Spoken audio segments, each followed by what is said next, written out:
We're joined from Westminster by the Security Minister, Brandon Lewis. Thank you for being with us, Mr Lewis. Good morning. Well, we just heard from Jean-Claude Juncker. I know that you've been listening in to the interview. He was saying that if there is a no-deal Brexit, there will be a border between Northern Ireland and the Republic. Is that your understanding? Well, I couldn't hear the details of the interview. I couldn't really hear what he was saying, but your team helpfully gave me a bit of an outline. Look, what I would say is we're all working very hard, and there are lots of reasons why we want to make sure we get a deal, as the Prime Minister has outlined and as he'll be going out to the EU to do in mid-October at that EU Council. But obviously getting a deal is our key priority. There's a huge amount of work going on in government as well, as you know, to be ready for no deal should it happen, because the Prime Minister has been clear, and I think people, when I've gone around the country, very clear. They want to see this done. They want us to leave the EU and get on and deliver on what they voted for in 2016. And we have to be ready to do that.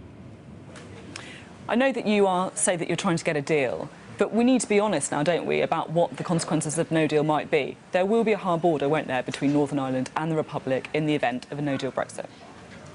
Well, we're doing a huge amount of work to prepare for what no deal will mean. That is absolutely the right thing for us as a government to do, to be prepared for whatever outcome there may be. Obviously, as I said, as you acknowledge, we want to get a deal, and as I believe Juncker said himself, that there is a very good possibility of getting a deal. He was very positive about that from what I read in the reports and of the interview you've just had. But we are going to be publishing an update to the Yellowhammer work. Obviously, there's been a huge amount of work done since that 2nd of August paper was released. There's been a daily meeting of the Committee of Ministers that looks at preparation for no deal, and a huge amount has been done since then. There's a lot of different things we can do to make sure that the country is ready. We're working on a whole range of those things. As I say, we'll publish an update soon, and I myself am going over to Ireland literally as soon as I finish speaking to you this morning. As Security Minister, you are across the detail. If we leave without a deal, does the security risk in Northern Ireland and the Republic of Ireland increase? Well, we're very fortunate to have a fantastic set of people who work to keep us safe through our police and our agencies, who keep us safe both right across the United Kingdom and work with their partners, both the Republic of Ireland and partners around the EU. Now, obviously, there is a range of law enforcement tools that our police use with our partners in the EU. We would want to have a really ambitious security agreement with the EU when we leave the EU. That's one of the things we are negotiating. Of course, even if you aren't part of the EU, you can still be part of things like Europol. The United States is involved quite heavily with Europol. So there's still a huge amount of options there for us, and I'm confident that our security and our safety will be protected by those brilliant teams that we work with every day and who I'll be visiting later on this afternoon. You see, it is quite frustrating with, under 6 weeks to go to not be able to get really straight answers to questions that people are really worried about, like would there be a border if there isn't a deal? Would the security risk increase if there isn't a deal? I mean, the fact is you can't guarantee, can you, that the security risk won't change for people in the UK? Well, obviously, we are reviewing our security status as a country all the time. That's something that's ongoing day by day, depending on what's happening both in the UK and around the world, regardless and aside from Brexit itself. That's something we keep under constant review. But we are always looking at how we make our country safer, regardless of whether we have a deal or no deal with the EU. There are opportunities for us as a country, both in terms of how we work across with Interpol and countries like the Five Eyes around the world and do more with them, as well as still as the US, as I said, do play an important part with Europol. But I'm confident, as I outlined a week or two ago, that our security is in a good state. But it is therefore, again, a key reason why we want to make sure we have a good deal with the EU, so we can play an important part in helping the EU with their security as much as working on our security. But I'm confident we will be secure regardless of where we end up with Brexit. But our focus is on getting a deal.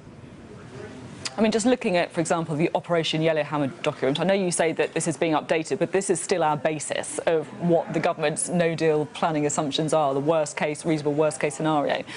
It says that if there isn't a deal, law enforcement data and information sharing between the UK and the EU will be disrupted. I mean, it's time to be honest, isn't it? There is a security risk if we leave without a deal. Well, we need to be very clear about a couple of things in what you just outlined. Look, you're quite right. That is a Yellowhammer document from the 2nd of August. A lot has moved on since then. As I say, that ministerial meeting has been meeting daily, putting a whole range of work around national security and a whole range of measures that we're looking at to be ready for no deal should we have to be in that situation. We obviously want to be focused on delivering a deal, but we also need to be clear about what those law enforcement measures are. I mean, one of the key things around there are things like the European arrest warrant.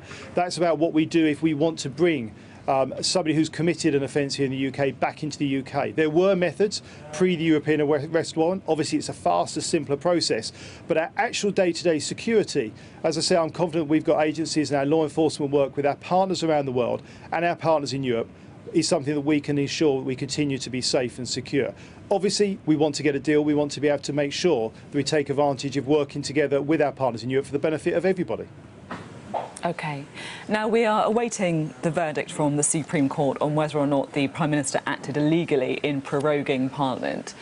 If they rule that that was against the law, will Parliament return earlier than planned? Well, we've always been very clear, and the Prime Minister has been clear, that we respect the law, we respect the rule of law. Obviously, we have to all wait and see what the ruling of the Supreme Court is next week before we can come to a final conclusion about what the implications of that are. I spoke to David Cameron a couple of days ago. We're going to hear the interview later in the programme, but he told me that the one piece of advice he would give to Boris Johnson would be to don't break the law. Is that good advice? Well, all of us as ministers at all times are very determined to make sure that we abide by the rule of law. The Prime Minister and Number 10 have been very clear about abiding by the rule of law, but we also should be very open about the fact that we needed to prorogue Parliament to have a Queen's speech. It is right that we set out a really clear, ambitious and exciting domestic agenda, investing in our NHS, in our security and police forces, as well as our education. All of the things the Prime Minister, Boris Johnson, said he wanted to do on the steps of Downing Street. Wants to get on with that, but we need a Queen's speech to do that. Now, I want to ask you about a couple of other stories. Lots of our viewers will be very concerned to read the reports about what is happening with Thomas Cook, the travel company reportedly on the verge of collapse. Will the government step in, given the fact that so many people look to be stranded abroad if this happens?